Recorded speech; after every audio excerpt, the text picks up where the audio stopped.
Check 1, 2.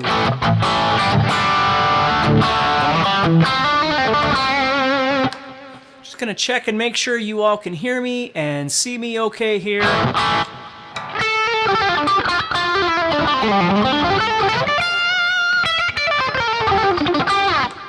Okay, check 1, 2. Testing 1, 2. Yeah, just let me know if you can see me and hear me okay, and then we'll know we're on track here.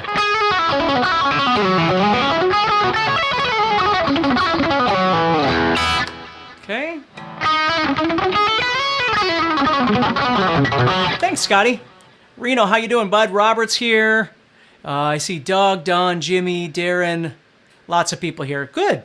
I just thought, what the heck, since some of you are probably dealing with this whole quarantine thing, why not get together and talk a little bit about some guitar and play some music, right? So what we'll do here is awesome. Thank you so much, everybody. So what we're going to do is we're just going to chat a little bit, and then I'm going to try and answer some questions for you. We'll take a little time out. I'm actually working on a new guitar course today, so I've got some work to do of my own. But we're going to try and go through some stuff and just see if I can help you out a little bit. Now, the first thing I want to start off with, one of the biggest questions that I get on a daily basis is how to practice your scales so they don't sound like scales. So what I'm going to do is I'm just going to give you some information to try and work with a little bit, and then what we'll do is we'll go through and try and answer some questions. Now, needless to say, I'll answer as many questions as I can as long as they're relatively easy to answer. If they get really deep, we probably don't have time for them today, but let's start with the first question Albert's got there. How do you stop squeaky strings on an acoustic guitar? Well, you can there's different stuff that you can buy to put on them. But in all honesty, like if you get elixir strings, for instance, that are coated, oftentimes that helps a little bit. Otherwise, you just kind of deal with it to a certain degree. I remember being in the studio one time, Albert, and I had my Martin with me, and I had acoustic strings on there, and I was playing, and I kept getting a lot of kind of movement sounds from my fingers, and I got really frustrated, and the engineer came in and he goes, "Hey, what's going on?" And I said, "I'm really frustrated about these sounds. You know, I'm getting all this sliding stuff, and it's making me really angry." And he's like, "You play guitar, right?" And I said, "Yeah, obviously." And he goes, "You know, that's a natural occurrence that happens on guitar." And it was at that moment I kind of went, "Oh yeah, maybe those sounds aren't the worst things in the world. But if it's really bothering you, you can buy sprays that help a little bit, and certainly strings like elixirs and things like that can make a difference as well. So it's something worth checking out." Okay, and let's see here. Awesome. It sounds like everybody can hear me okay. How do I improve my alternate picking? Well, one thing that you can do with alternate picking is just take small ideas and practice it over and over and over. A lot of players my age grew up with like Paul Gilbert and learning how to alternate pick from a video that Paul Gilbert came out with many years ago. And so what I would recommend is start off by doing something like, let me move this just a little bit here. There we go. Just taking, and it doesn't really matter where you go on the guitar, but you just pick somewhere on the guitar and you practice very slowly. Let's just say I go to the 7th fret here. And what I do is I practice playing a 3-note pattern like 7, 8, 10, for instance. And then what I'm going to do is I'm going to connect to the 7th fret of the 1st string, so I have down, up, down, up. And what you do is you just start learning how to develop just that idea where the picking hand and the fretting hand are synchronizing with each other. And it doesn't have to be fast. It shouldn't be fast. If you're just learning how to do this, don't try and play any faster than you're capable, because you just wind up with a mess. You wind up with sloppy playing. So you just practice that over and over and over, just learning how to make that sequence connect. And then what you do is you start learning how to go backwards. So I'm going down, up, down, up. And now it's going to sound like groups of 3, right? So I'm going ba-ba-da-da-da-da-dum. So I'm going 7, 8, 10, 7, and then 10, 8, 7. I'm just going back. Just going up and down, right?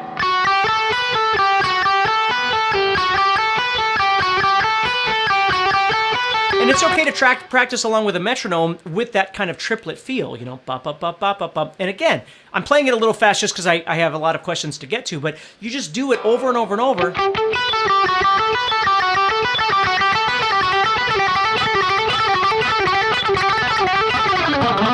And you can do other strings and things like that, but that's a really great place to start, and just set your metronome and do it over and over and over and develop that. And then there's lots of other patterns that you can do too, but that's a great place to start. Okay? Let's see here. How do you write an easy but melodic guitar solo? The biggest way to write, because I saw a couple of things about melody, the biggest way to learn how to write melodies is to learn whether you're doing it from a theoretical standpoint, you know your notes on your fretboard and you know your theory, or you're doing it from a visual standpoint of visualizing the chords on your fretboard. But what you need to start learning is how to make a connection with the chords that are played.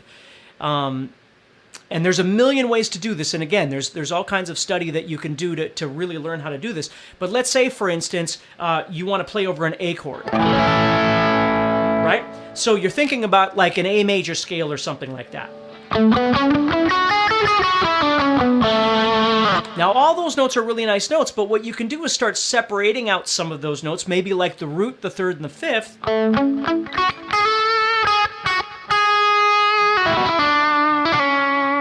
And you start developing some sort of melody that you like over that A.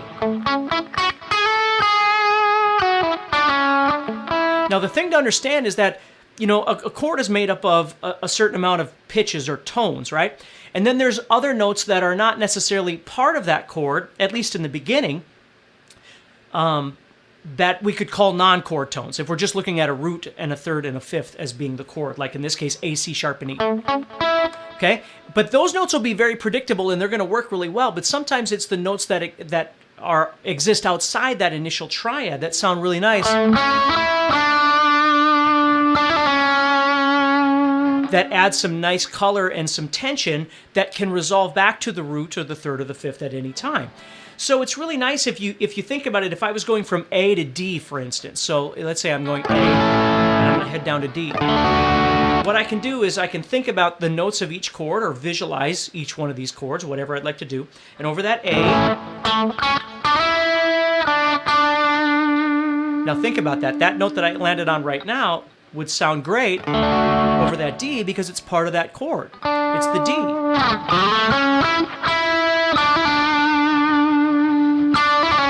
And that would sound nice back to the A. So the trick is training yourself not to just play in a scalular form when you play, but really start trying to make a connection to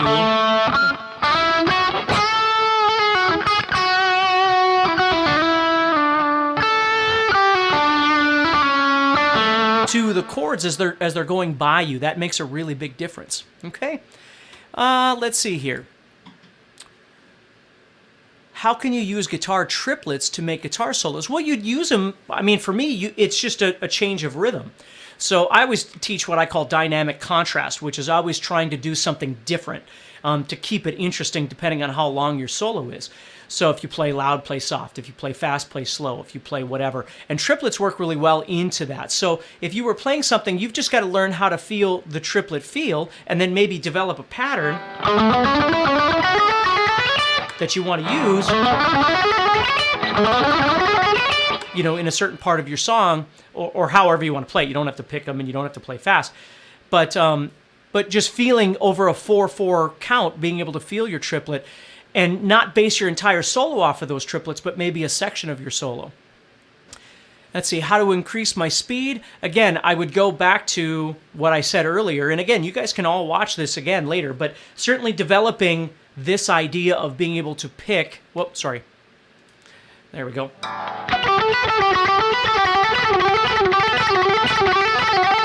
Over and over and over, you practice. The trick is practicing things over and over and over until you develop them to a refined, really great piece of work. If it's sloppy, and it doesn't all have to be picked. Again, you can play legato, and different kinds of things like that. But if you're trying to synchronize your hands, the trick is having the patience to do whatever pattern you want. And I would highly recommend, if you're trying to play fast, 3-note per string patterns work really great because you're maximizing the amount of notes that you can play on the guitar. You know, 4-note per string is a little bit harder because then you get more of a chromatic thing, or the stretches are unreal.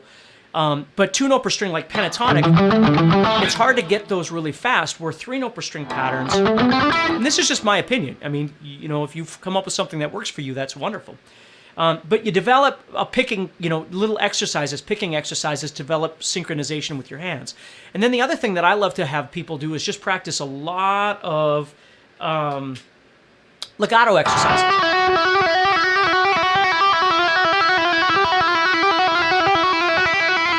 There's lots of different kinds of finger exercises you can do, but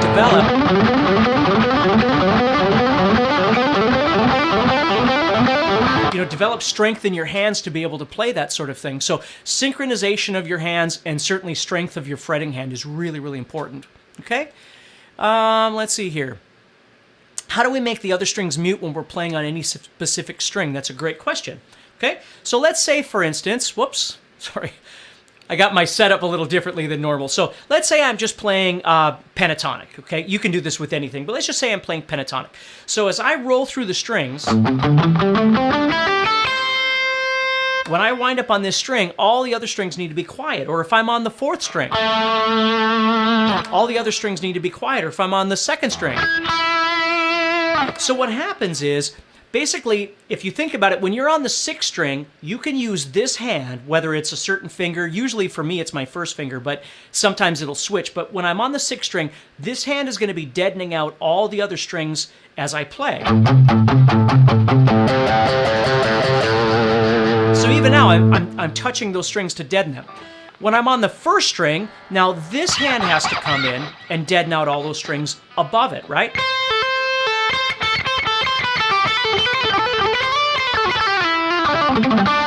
Okay? The trick is when you get in the center. So let me show you this real quick. So as I move from the 6th string to the 5th string, again, I'm deadening out everything over here, and I get to that 5th string, okay? Now, I'm deadening out everything underneath, but the 6th string now could potentially be exposed and vibrating. So what I do is I use the tip of my index finger to touch that 6th string. Okay, so I still don't have to be in the way with this hand. So as I move, this hand's still in control. As I move to the next string, now the tip of my index finger is touching the 5th string, but now the 6th string is exposed. That's where this hand comes in and starts grabbing that 6th string. And as this hand keeps moving down, this hand keeps grabbing more strings over here, and they just work in sequence with each other. So when you're playing something like this, okay, all the other strings are being deadened in some way or another between this hand and this hand.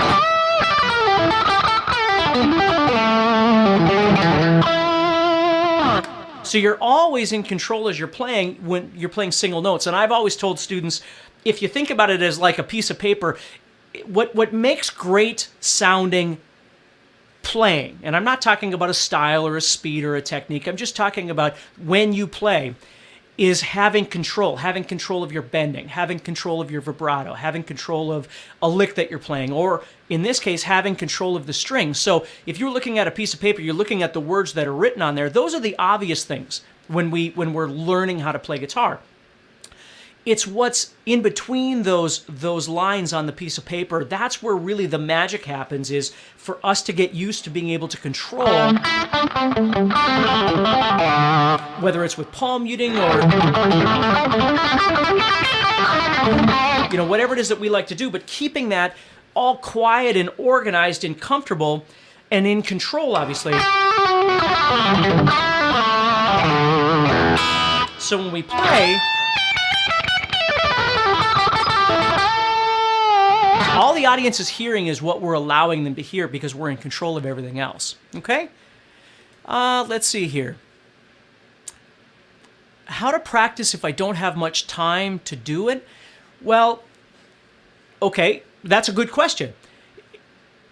And this is really the staple of practice all the way around, is we as guitar players sometimes, we look at other people and we put them on pedestals, and then we say, I'm going to suck playing guitar until I get to that level, right?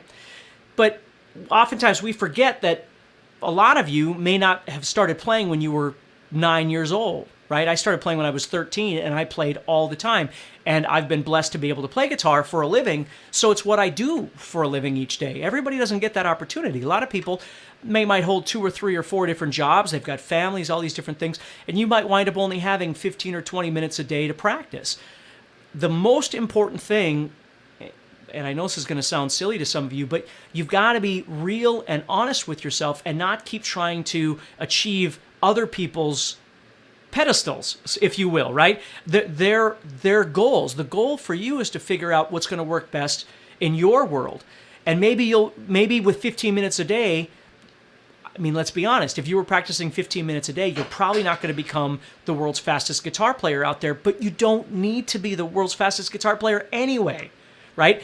It's building a logical practice regimen that fits who you are and the time you have, and then learning to make goals that relate to that instead of always being frustrated with your playing and mad because you don't have enough time and you're not able to do this and you're not able to do that. Sometimes we have to make it work. Like, not all of us, I don't always have time to do other things in my life. I certainly have time to play guitar, but there's a lot of other things that I wish I had more time for. But I have to just be realistic that some of those things, I'm only going to be able to put in so much time.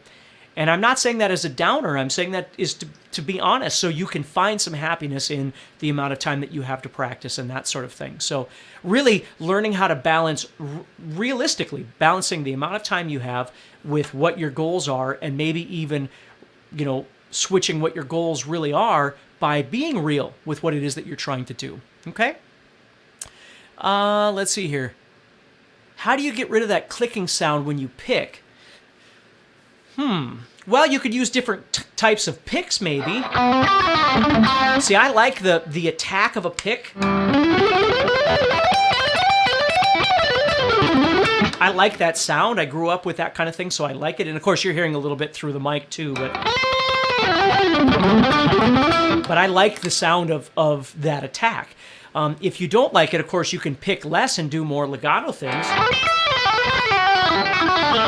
Or try and pick softer and things like that. But certainly, a different thickness of pick and a different make of a pick. The elements that are used in the pick could certainly make a difference. But just understand that there's a lot of us out there that actually like the sound of that attack, because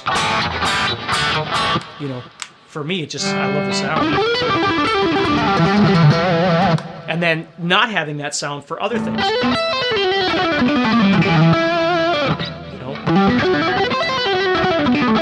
So anyway, let's see here.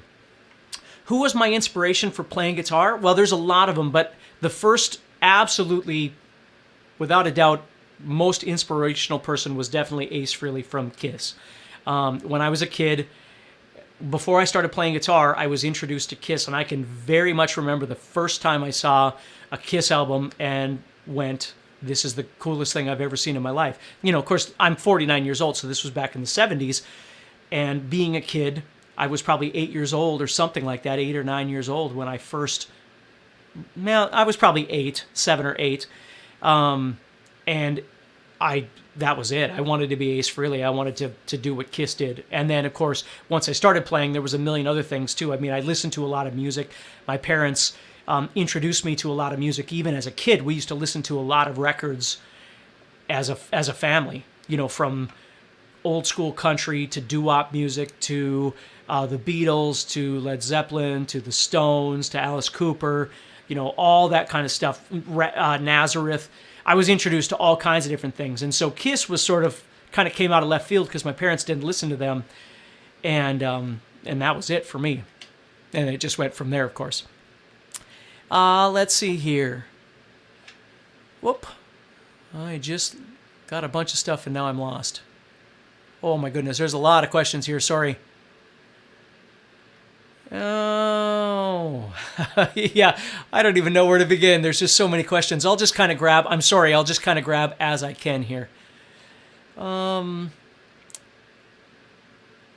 Do we need to play major scale on major chord, and if the progression changes to relative minor, then which scale do we play? Well, you can stay in the same key. Like if the goal is the intention of the solo, okay? So if you think about it, C major and A minor are in the same key, right? C major would be the 1 chord and A minor would be the 6 chord. So if I was playing C major and I was playing A minor, this scale, which is C major, is also A minor. It's the same notes. It's the intention when I solo. So over the C chord, I might be trying to do something that connects a little bit more to the sound of that C scale. And then over the A minor chord, I might use those same notes, but try and, again, redirect my movements a little bit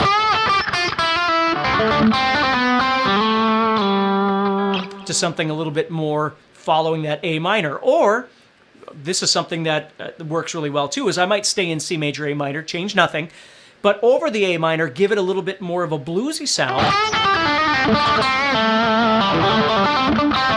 You know, over the C, stay real C major. Then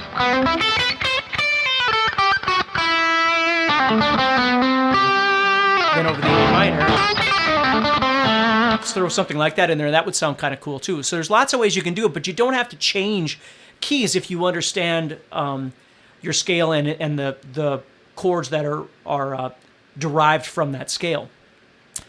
Let's see here. Thank you so much for the kind words. How can I write a melodic but cool solo? Well, I talked about that a little bit earlier, Jackson. Hopefully you heard that. How do I learn to play melody? Same thing. Melody, melodic, all these things. The trick is when you play this, okay? When you play this, that's a fast lick and it's cool, but it's not really giving you melody except for the last note. It's building tension, right? It's building some energy. But when you get there,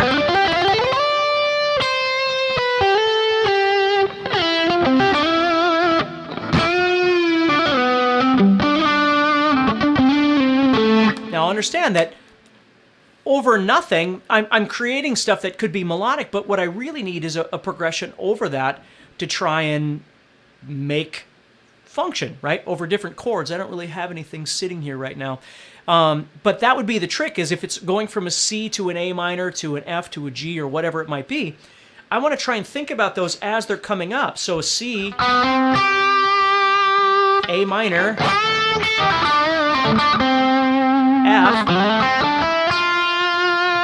F, and then G, and then back to C or whatever. As they roll by, I'm going to try and kind of make a connection to those chords. That's the trick to melody for sure. Finger strengthening tools, of course they're worthwhile. Again, my fretting hand is always lots of legato in the morning. The first thing I try and do when I grab the guitar, if I haven't played, it doesn't matter whether I play in the morning or the afternoon, but when I grab the guitar, usually my fingers are pretty non-functional. As I get older and arthritis and that sort of thing, I can't just grab the guitar and whip across the guitar. I have to sit and do some strengthening exercises, some warm-ups, and I do a lot of hammer-ons and pull-offs, things like that. And I'll do those for a good 10, 15, 20 minutes, just sitting there trying to get my fingers going. And then once they get going, then I'm okay. So for me, the biggest strengthening exercise for your fretting hand is lots of legato work. Use all combinations, not just 1-2, 1-3, and 1-4, but 2-3 and 2-4 and 3-4. Practice like 3 and 4 like this. Different things like that. And then as far as picking goes, I have people do exercises where, maybe I used to call it the 3-minute exercise, and I'm sure you can find a video on YouTube about it, but I would have a metronome set, and the student would, for 3 minutes, do something like this,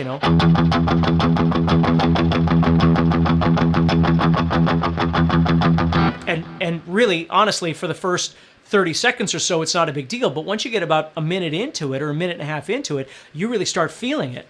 So it might be an alternate picking thing, it might be a down picking thing, but the goal is to find a speed that you can do that lasts for 3 minutes, that you can actually do it and do it well for three straight minutes, because you're trying to build endurance. It's not just, trying to do it for 15 seconds and then you're done, but really trying to build that endurance for a certain amount of time. And I just hypothetically chose 3 minutes. So, you might think, wow, this is way too easy in the first minute, but you get 2 minutes into it and you're like, holy crap, that's kind of tough. And you still got another minute to go, you see? So it's a great way of developing strength in your picking hand as well.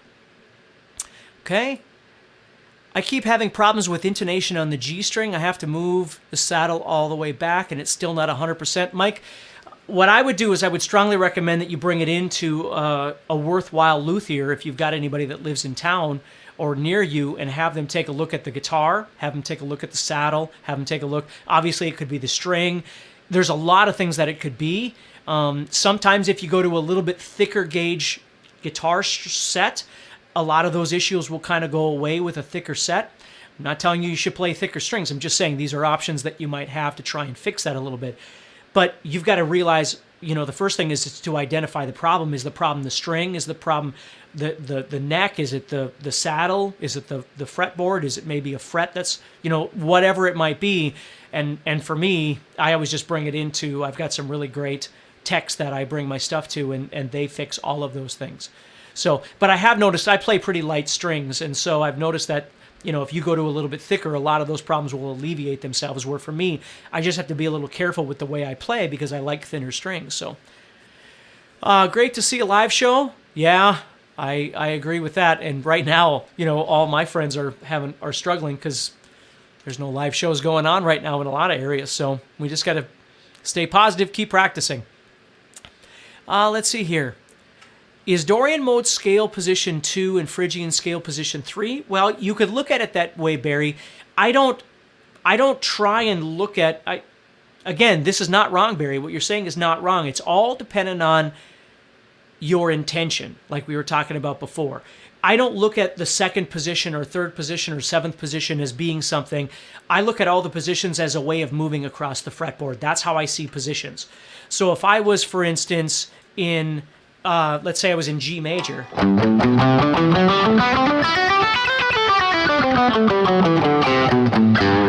Right? So I'm playing what many would call a first position. You can call it whatever you want.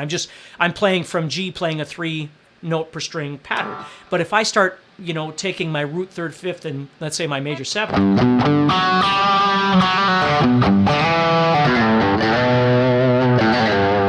And kind of play around with that over that G chord.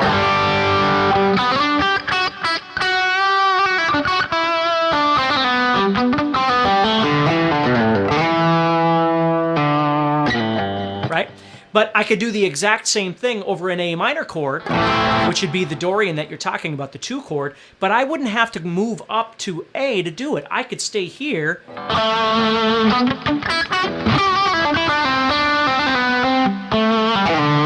And still emphasize notes that make sense with that A that I'm looking at, right? I could look at my root, third, fifth, which I might look at here, which is fine, but I could look at it here, right? And then my dominant 7, my minor 7th there.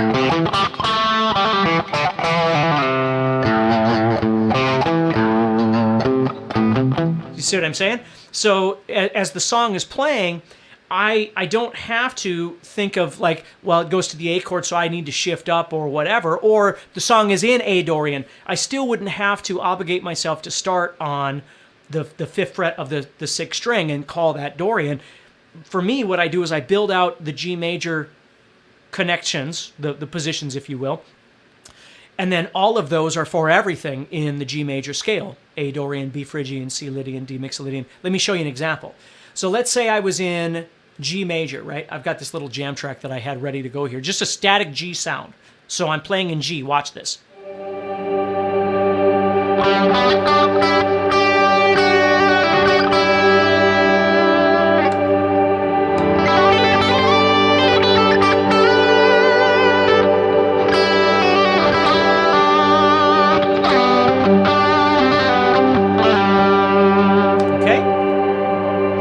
Now I'm going to do the exact same thing with E minor, which is also in the key of G, right? That would be the 6th chord in E minor.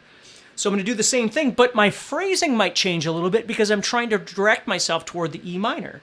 But the notes, here we go.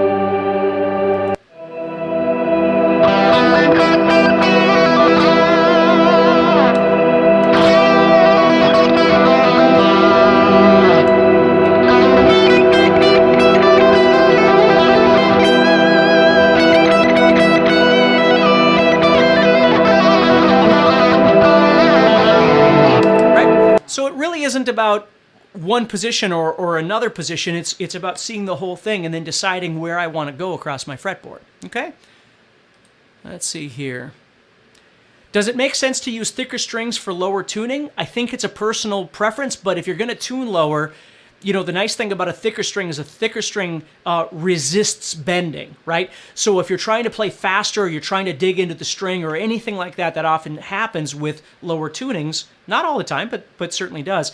I think a thicker string is nicer for that because it has a tendency of going through the string faster. It doesn't get stuck as much as like a thinner string or something would. But again, I think that depends partly on your playing. But I would say generally people tend to use a thicker pick as they tune. No, there's no right or wrong to that. Okay. My preference, ESP or Ibanez. Have I tackled 7, 8, or 9 string? Well, I've always been an Ibanez player. ESP makes wonderful stuff too, but I own a number of different 7-string guitars, and yeah, I play a lot of 7-string with some of the bands that I play in. I've never played, well, I mean, I've played an 8 or a 9, but they get too big for my hands, and that's really not what I play. I love some of that stuff, but it's not really what I need. 7's enough for me. But yeah, I think they're wonderful, and I think either one is fine. I've just always preferred the Ibanez stuff because I've been playing it for so long. Let's see here. How to improve linear scaling head to bridge? Well, the big thing is spending time practicing, right? You got to visualize first before you worry about practicing, like I was just doing there. If I was to do this, I'll take that E minor again.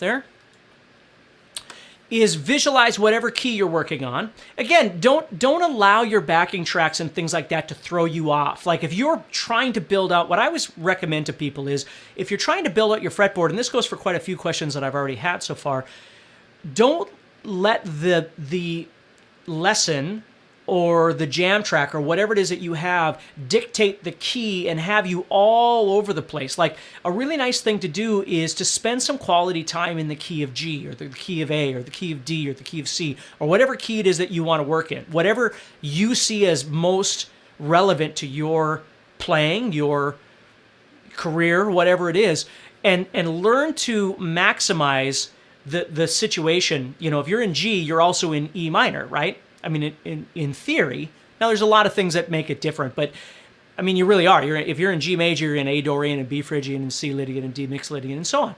So it's nice to kind of build out that whole world and understand how it all can benefit you before you move to B flat and before you move to this key and that sort of thing. So if you're trying to build out, whether it's melody like we've been talking about, or whether it's picking exercises, or whether it's playing horizontally, which is what I call this, of course, playing horizontally. If you can do it all in the same key, you're kind of getting more bang for the buck because you're able to practice different things that are all going toward the same goal. Now, there is a downside to that because you're not developing other keys, but I just think it's in the long run, if you have the practice time to really develop a world before you start worrying about other worlds, you know what I mean? Develop this one world that really is beneficial to you. And then once you get that in a place that everything's kind of working for you, then go ahead and build another one. Like start another one and start building that. But if you find that now this new key or this new world, if you will, is throwing that one for a loop, like you're getting confused, you don't know that one well enough. That's the crux of the issue with guitar playing is that you could play 15 hours a day and still never get good enough.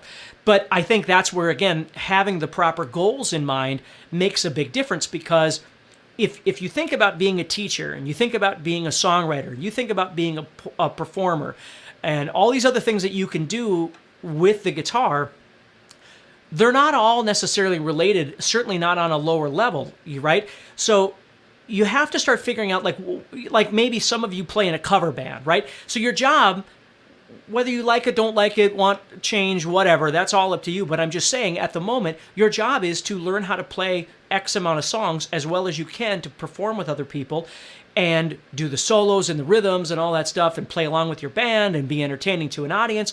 That whole world is really important to learn how to do.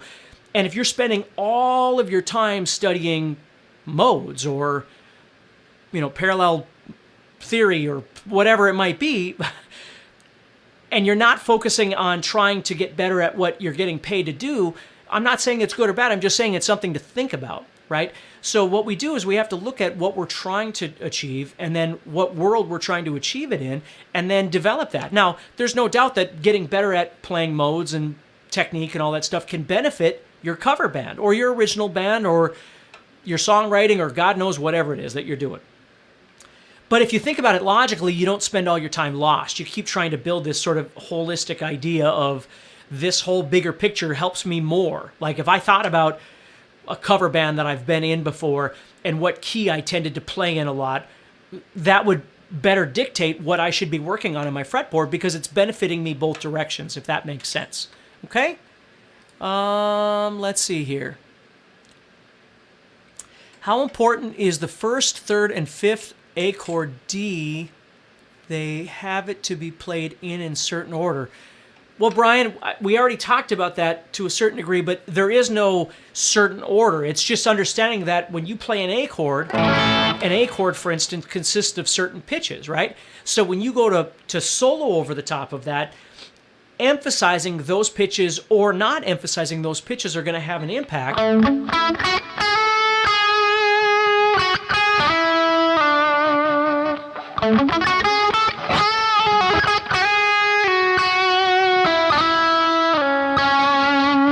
You see, it has more to do with understanding phrasing, and like for me, the biggest thing I think made a big difference with my playing is the more I started learning to visualize my fretboard, again, holistically, not just little things here and there, but I could really see my way around.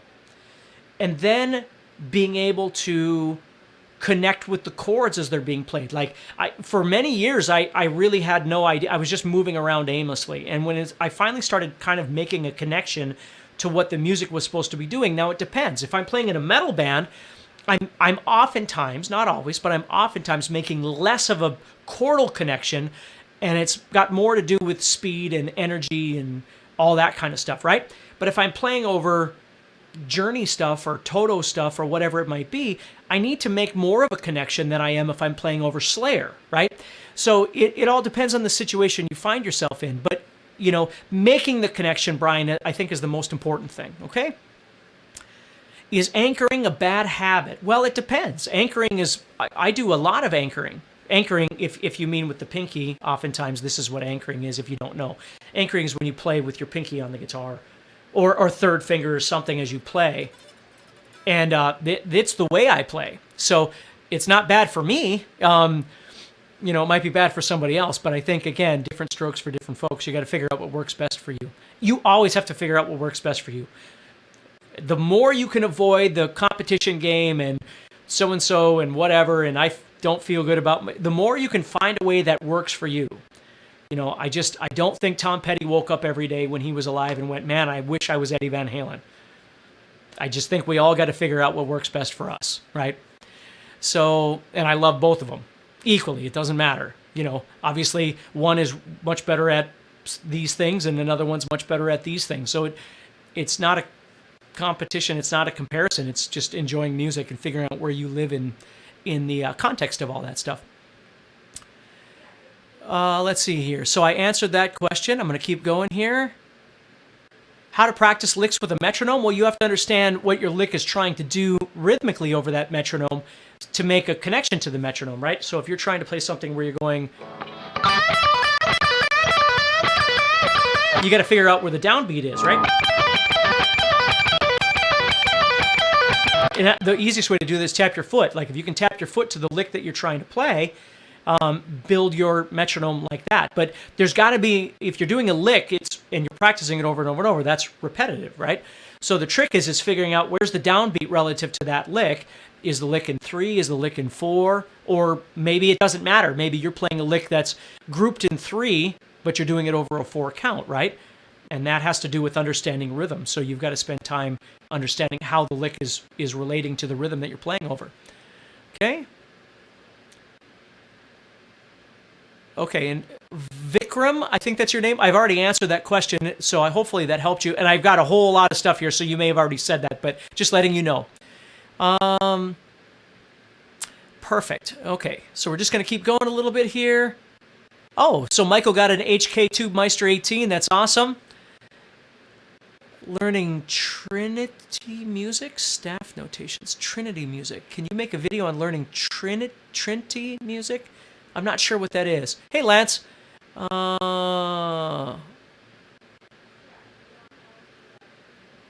it make much difference if you took the top 3 E, A, and D strings from one pack and the bottom 3 from a lighter pack, like super? No. Tom, hey Tom, I'll tell the girls hi.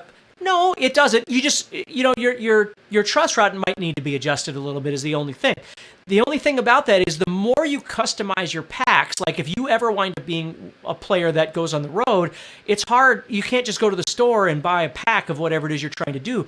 You wind up having to buy 2 packs or 3 packs or things like that to try and make that work. And so what I found is playing a lot and being on the road, it's sometimes nice to find, you might find a custom pack that fits you. Either that or you really got to come prepared with, packing all your stuff all the time and make sure you've got everything that you need. But if you go on tour or something, oftentimes you don't have enough of all that stuff and then you'll have to stop at a store or something and buy things. But it doesn't hurt anything. You just have to have the truss rod adjusted. I mean, if it was drastically different, like mammothly different on the top side, then maybe you'll have some problems. But I don't think most people go quite that far. Okay? Triads work well. Perfect. Let's see, how can I avoid touching the other strings while soloing on acoustic? Well, one thing you can do is what we talked about earlier, where you can deaden out those strings a little bit. That helps. But the other thing is just really trying to get used to the idea. Here, let me do this quick. When you play, part of the trick is lowering your wrist down enough to where you can get away from those strings. Now, I have relatively small fingers, so it makes for playing, missing the strings that I don't want to touch, it makes it pretty easy. Where if I'm laying back like this, I'm going to start touching everybody, right? So if you're trying to intentionally not touch certain strings, whatever it is that you're doing, you've got to make sure you're turned around enough this way to where you're not touching the strings, and if when you play, the big thing for me is my fingernails are always very, very, very short, because when I play, I'm actually curling over the top. I'm not laying back like this. I'm actually curled over the top to miss those strings. So hopefully that helps you a little bit as well. Let's see. Okay, I got that too. I got that. Anchoring is a good question. I have it too. Good. Okay, we got that. So it looks like we're okay with those. How to fasten my sweeping technique. Maybe you mean sweeping? And if you mean sweeping, the trick is to just take them small again, like anything else. If you're practicing trying to...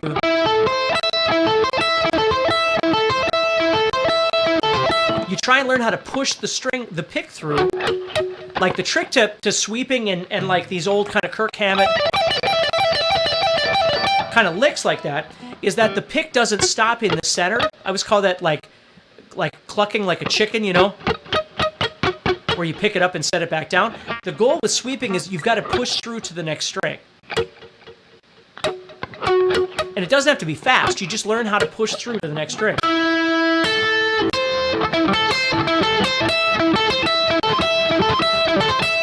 Because that's where the speed comes from, is pushing through. So you might push through and just stop on the next string, then the next string. And don't worry about the quality at this point, just get used to the push. Right?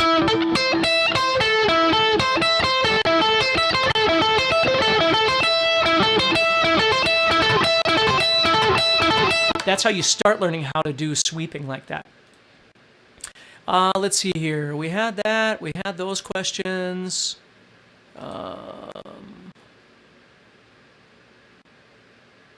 Yeah, we've got enough of those. Anchoring, we already answered that. Yeah, Vikram, I already answered your question, pal. There are both major, in a progression, there are both major scale and its relative minor, then which scales to play. They're all the same. Like I talked about before, they're all the same. So if I go into G major, that same position is going to give me A Dorian. It's going to give me B Phrygian. They're all there. They all exist in the same place everywhere on the fretboard.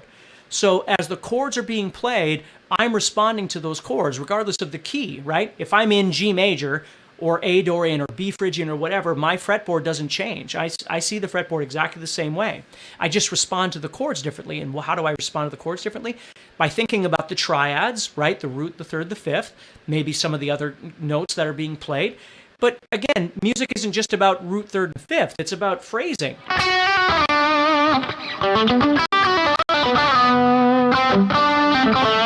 And trickery, right? Right? Whatever. It's whatever, elements you find most important to your playing, but all of those go into it. Okay? So yeah, that's the answer. Okay? Selfishly speaking, I'd like to see more heavy rhythm guitar song tutorials or lessons. Yeah. I think that's valid, Steve. I think that's completely valid. Actually, that's what I grew up playing, was that sort of thing. So shredding came out of all the stuff that I grew up with, but for me, it's just an element. It's not the element. It's just an element, like everything else. Some of my favorite players are guys like Eric Johnson, and certainly Andy Timmons is one of my absolute favorite players. A new one like Mateus Asado, I absolutely adore his playing. And it's not like those guys can't play fast, but they play, again, guys like Steve Lukather and Neil Schoen, some of those guys, they can play fast when they want to, but they can play incredibly melodic when they want to as well. And I've always just loved that balance of all those things. Let's see here. Do you prefer to use a hard pick or bendable pick? Lucky, I use a hard pick. My picks are all 2.0 and very hard. So I can dig in when I want to, depending on the attack that I want to get. Okay? Let's see here. Is there a good way to break out of a slump, Michael says? The best way of breaking out of a slump is you got to get inspired. Like, don't just get caught in these routines of the same practice routine every day. Again, I'm not saying it's bad, and I'm not saying it doesn't work for people. It does. I did it for years. But the way to get out of a slump is try something new. Keep something fresh coming in. Change your direction. Try something else. Learn a song. Learn a lick that's completely out of the ordinary. Study something else.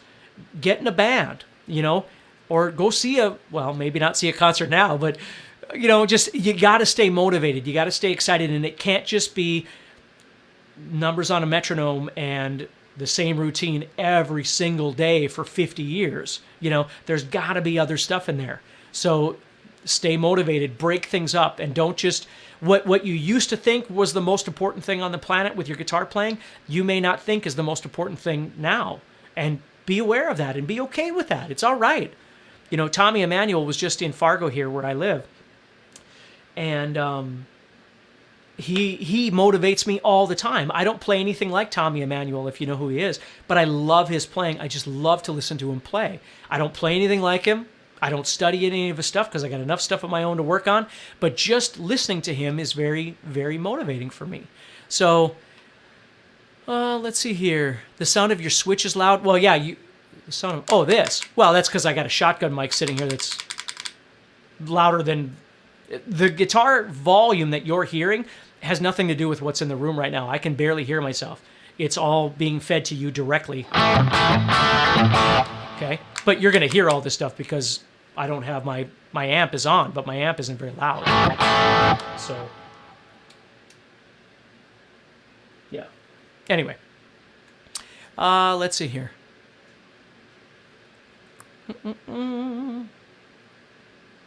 how can I learn to improvise? I know scales, I just don't know how to match it with the progression, make it sound good. Well, that's what we've been talking about all along, Levon. I mean, that's what it is. And one way to do that is you've got to break out of playing scales. If you play everything like this, it's going to sound like a scale. You've got to learn to, I always call it intervallic playing, and it doesn't have to be thirds and fourths, and it's all fine. It's learning to explore. Like what I was doing before, and this actually goes into what I was going to talk about originally. One thing that you can do to try and develop a lot of the things we're talking about right now is to try jamming over a static chord. Nothing with the tempo, no drum beat, different chord changes, all that stuff. You just turn something on, like this is going to be an E major, okay? So I turn on a static progression and I just explore my fretboard, not only visually exploring movement, all that kind of stuff, but I might also explore how things sound. Right? So if I do this.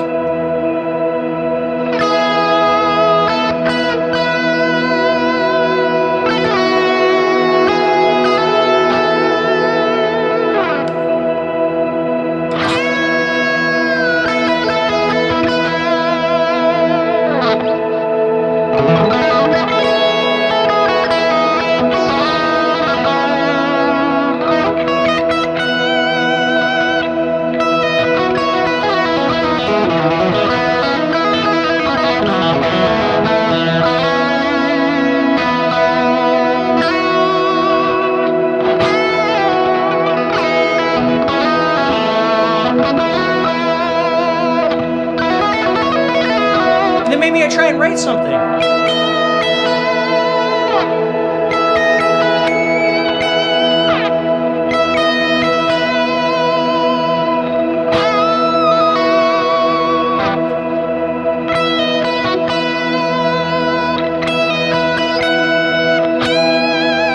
Right? So with that static sound, I'm just exploring lots of things. Maybe a lick, maybe a pattern, maybe a position, right? Maybe horizontal, maybe the sound of the notes. It could be all kinds of different things that I'm exploring. But I'm not being ruled by the tempo. I'm not being ruled by the groove. I'm not being ruled by the chord changes. And I'm not saying that those aren't good. Of course we want to learn how to do that stuff. But this just gives me some time to explore the sounds, right? The shapes, whatever it is that I'm trying to do, okay? So that's a really good thing, Levon, to try and work on a little bit, okay?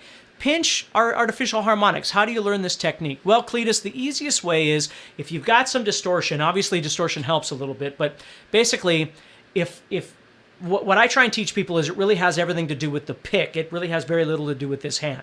So all you're doing is you're taking, if I turn, let's go to this. Okay. So if I play this note normally, I'm just playing the note A on the 4th string here. If I take that pick and I just turn it, so I'm turning it like this, and you can even hear it.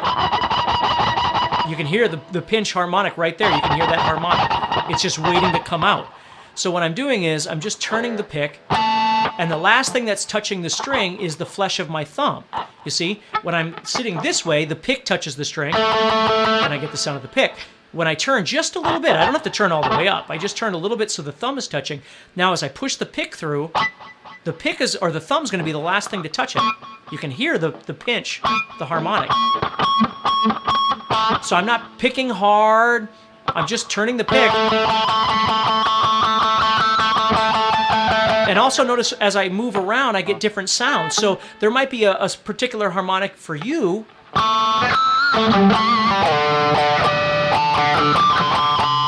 that responds better on your guitar with your, distortion, all that kind of stuff.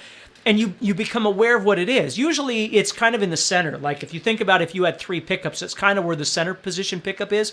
That's where most people go, but it all depends. So again, it isn't really all this other stuff. It's literally just turning that pick over.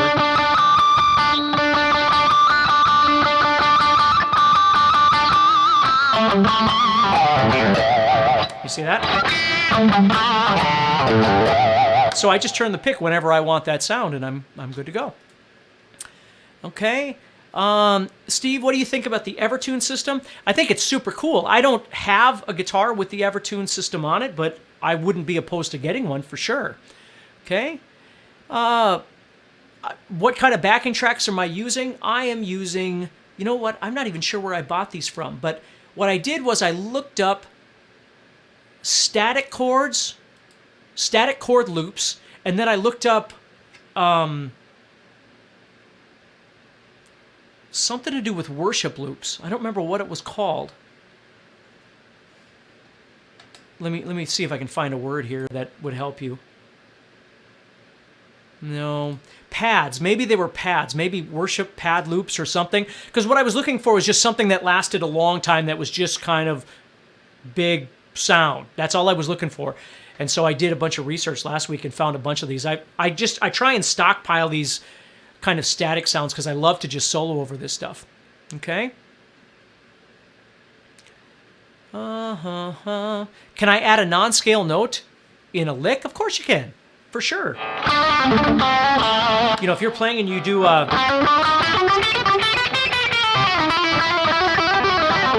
you know, you could throw in all kinds of different stuff. Maybe it's a chromatic thing. Or a chromatic lick. Right? Just depends on the style of music that you're playing in. So, you heard I had plans to teach with David Walliman. Yeah. Dave's a wonderful guy. I can't wait to get together with him. Hopefully, travel will still be on and we can still get together because, yeah, with everything happening, we'll just have to see. But absolutely, David is an absolutely wonderful guy, and I can't wait to do some work with him. Let's see here.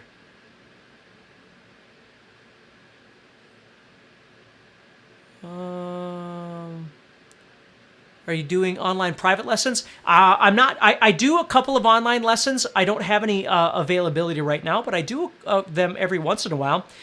You can always get a hold of me through, you know, either email me on Facebook or something like that, and I can let you know if I do have something coming up. Let's see here. Lucky says, what do you think of the Axis Sterling by Music Man? I think they're wonderful. There's so many, you know, what I find is that it's almost hard to find a guitar that doesn't play well these days. It's just finding what works best for you. And for me, the most important thing is just the comfort. I like a thinner style neck. I like 24 frets. I like, of course, I put EMGs in all my guitars. So everything has that same kind of response that I like in a guitar. But, you know, I mean, I like kind of unfinished necks too. You know, I own some Paul Reed Smiths and things like that, and I love them. I'd love them even more if they were a little bit closer to what I'm looking for, but they don't need to be. They're wonderful guitars the way they are. But certainly the unfinished neck makes a really big difference for me. But no, I think there's so much great stuff out there right now. Thoughts on Axe effects? I think they're wonderful. I'm actually a big fan of all that kind of stuff. I think it's a lot of fun. If you want to be inspired with just a plethora of wonderful sounds to explore and all that kind of stuff, the Kemper and the Axe effects and all those kinds of things are just really great places. They're just expensive, but they're great places to go. And let's see here. You know, to just try out stuff. I like to stay inspired by my tone too. I mean, just, you know, just that kind of stuff. I like to dial in a tone. Like, this isn't a metal tone for me, but it's great for just, you know, all that kind of stuff. Which I love that kind of playing, and I love that kind of, you know, kind of vibrato and, you know, delay and all that kind of stuff that goes into that. So let's see here. Okay, I think we're doing pretty good here. I'm going to get going in just a little bit. I'm sorry I didn't get to everybody's questions here. What EMGs am I using? I always use 81 and 80, 81 here and an 89 here. Unless I don't have room for all the electronics, then I'll just go with an 85. But that's what I've always played. And there's a lot of, the Het set is really cool. The 66 is cool. The Hot set is cool. I mean, I've got different guitars with different pickups in there. You know, I work with EMG. I'm endorsed by EMG, so I get different pickups and I try them out in different guitars. But, you know, for performance, I always tend to go back to the 81, 85 or 81, 89 set. So let's see here. Lance, modes, we'll have to have another conversation on modes because I got to get going here. But There's a lot of ways of looking at modes, and to be honest with you, and I'm not trying to solicit anything, but I'm working on a modes masterclass right now that's going to talk about the difference between derivative modes, parallel modes, and then tertiary theory too. So you kind of understand all the different ways that you can approach modal playing and songwriting and that sort of thing. So you may want to be on the lookout for that sometime too. Modes, they take time to discuss because everybody looks at them and approaches them differently. And so I thought, why not make a guitar course where I really kind of tackle all the approaches and you can decide what's going to work best for you. Okay? What are the top three scales that are used the most? I would say, I mean, needless to say, the top two would be pentatonic and diatonic. If you're talking about breaking it down even further, pentatonic, diatonic blues. In the diatonic world, I think you'd use probably, depending on the style of music you'd use major and minor, 1 and 6, Ionian and Aeolian. Blues, you'd use Dorian and Mixolydian a lot. Phrygian is a little bit out there. Lydian's a little bit out there. They sound wonderful, and I love to play them, don't get me wrong. But are they used a lot? They'd be used less than the other ones would, for sure. Let's see here. A ghost note is a note that, for instance, doesn't really get a rhythm, right? So if I went like this, that first note might be considered a ghost note because I'm not going, I'm just going, so that first note would be kind of non-existent. How do you match power chords with scales? Well, you got to infer the power chord because a power chord doesn't tell you if it's major or minor. But if you go, you can already tell with those whole steps. Again, if you know your theory, this would be minor, these would be major. So you have to know a little bit about your theory to infer that. If you don't know your theory, you just have to decide by listening to it, what does it sound like? If I'm playing the Ramones, it very much sounds minor, right? If I'm playing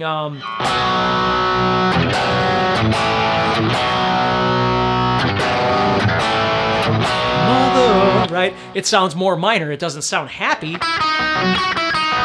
So you've got to kind of infer what you're thinking at that point. Let's see here. Aaron, no worries. It'll be on YouTube and you can watch it later, and I'm sure I'll share it over on Facebook and you can always check it out over there too. So, okay, everybody take care. Sorry I couldn't get to everybody's questions, but hopefully that helps you a little bit. And I'll try and go live again soon here since we're going to be kind of stuck in our houses a little bit here. We can just hang out and talk about some things. So stay positive and keep practicing, and I'll talk to you all soon, okay?